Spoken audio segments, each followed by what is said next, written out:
किसी त्रिभुज की दो माध्यिकाएं बराबर हों तो सिद्ध करें वह समद्विबाहु त्रिभुज होगा। यहाँ पे एक त्रिभुज ABC दिया गया है जिसकी दो माध्यिकाएं, एक है BE और दूसरी है CF। दोनों की लंबाई बराबर है और दोनों G बिंदु पर आपस में प्रतिच्छेद कर रही हैं। हमें सिद्ध करना है कि त्रिभुज ABC एक समद्विबाहु त्रिभुज है। किसी भी त्रिभुज को समद्विबाहु त्रिभुज सिद्ध करने के लिए हमें उसकी कोई दो भुजा को बराबर करना पड़ेगा। तो चलिए हम इस त्रिभुज ABC में किसी दो भुजा को बराबर कर लेंगे, बस सिद्ध हो जाएगा कि यह एक समद्विबाहु त्रिभुज है।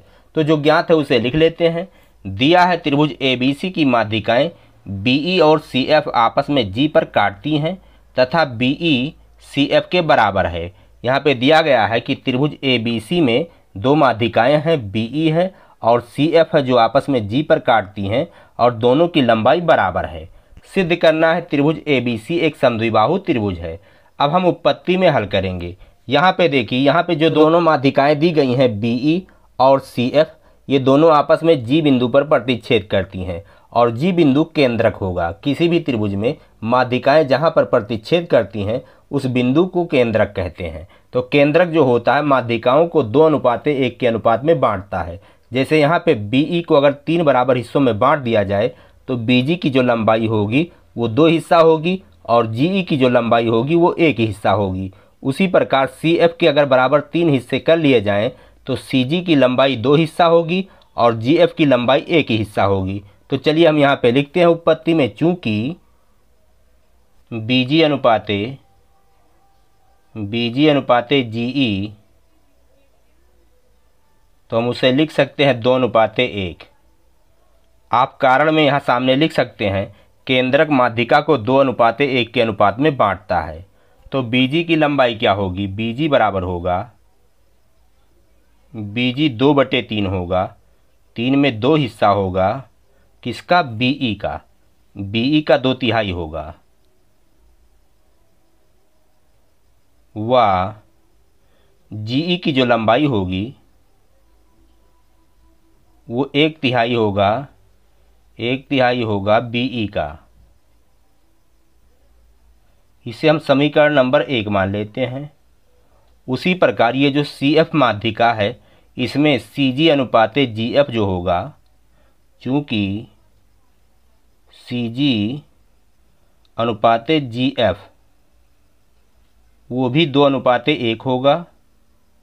आप सामने कारण में लिख सकते हैं केंद्रक माध्यिकाओं को 2:1 के अनुपात में बांटता है।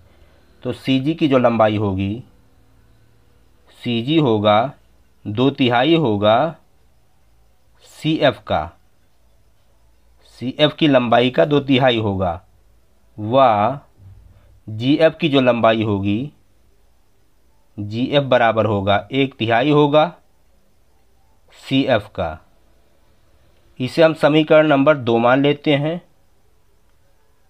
अब चूंकि हम जानते हैं कि दिया गया है BE की जो लंबाई है वो CF के बराबर है, चूंकि BE वो बराबर है CF के, ये दिया है, ये दिया गया है कि माध्यिकाओं की लंबाई बराबर है। अगर BE CF के बराबर है तो यहाँ पे देखिए BE और CF अगर बराबर हैं तो BG CG के बराबर होगा और GE GF के बराबर होगा। तो यहाँ पे इसलिए BG जो होगा वो बराबर होगा CG के व GE बराबर होगा GF के, GE बराबर होगा GF के। अब आइए यहाँ पे देखते हैं, ये BG है और ये CG है, दोनों आपस में बराबर हैं, BG CG के बराबर है और GE जो है ये वाला भाग वो इसके बराबर है GF के। अब हम दो त्रिभुज लेंगे, दोनों त्रिभुजों को सर्वांग सम करेंगे। एक त्रिभुज है BGF और दूसरा है CGE। तो चलिए यहाँ पे लिख लेते हैं, त्रिभुज BGF व त्रिभुज CGE में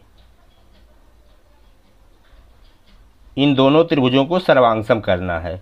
तो इस वाले त्रिभुज में BG वो इस वाले त्रिभुज के CG के बराबर है, BG वो बराबर है CG के, ये चीज़ यहाँ पे सिद्ध है। उसी प्रकार इस त्रिभुज का जो GF है वो इस वाले त्रिभुज के जीई के बराबर है। जीएफ वो बराबर है जीई के। हम यहाँ पे लिख देंगे कि ये दोनों हमने बराबर क्यों लिखा है, क्योंकि ऊपर सिद्ध है, तो यहाँ लिखेंगे ऊपर सिद्ध है। अब देखते हैं तीसरा कौन सा अंग बराबर है। इस त्रिभुज का ये वाला जो कोण है इस वाले त्रिभुज के इस वाले कोण के बराबर है, शीर्षाभिमुख कोण। तो इस कोण का नाम है कोण बीजीएफ। कोण बीजीएफ वो बराबर है कोण सीजीई के। कोण सीजीई के यहाँ सामने लिख देंगे शीर्षाभिमुख कोण। तो इस प्रकार से ये दोनों त्रिभुज सर्वांगसम हो गए। इसलिए त्रिभुज बीजीएफ वो सर्वांगसम है त्रिभुज सीजीई के भुजा कोण भुजा सर्वांगसमता से। यहाँ पे ब्रैकेट में लिख देंगे भुजा कोण भुजा सर्वांगसमता से। दोनों त्रिभुज सर्वांगसम हो गए, और अगर दो त्रिभुज सर्वांगसम हो जाते हैं तो उनके संगत भाग बराबर होते हैं। तो इसलिए हम यहाँ पे लिख सकते हैं, इसलिए चलिए यहाँ पे लिख लेते हैं, इस त्रिभुज की जो भुजा BF है इस वाले त्रिभुज की भुजा CE के बराबर होगा। BF बराबर होगा CE के।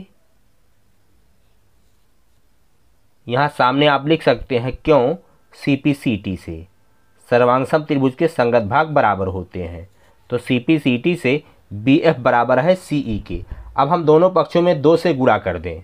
चलिए 2 से गुणा कर देते हैं, तो 2 गुणे BF हो जाएगा और बराबर के इधर 2 गुणे CE हो जाएगा।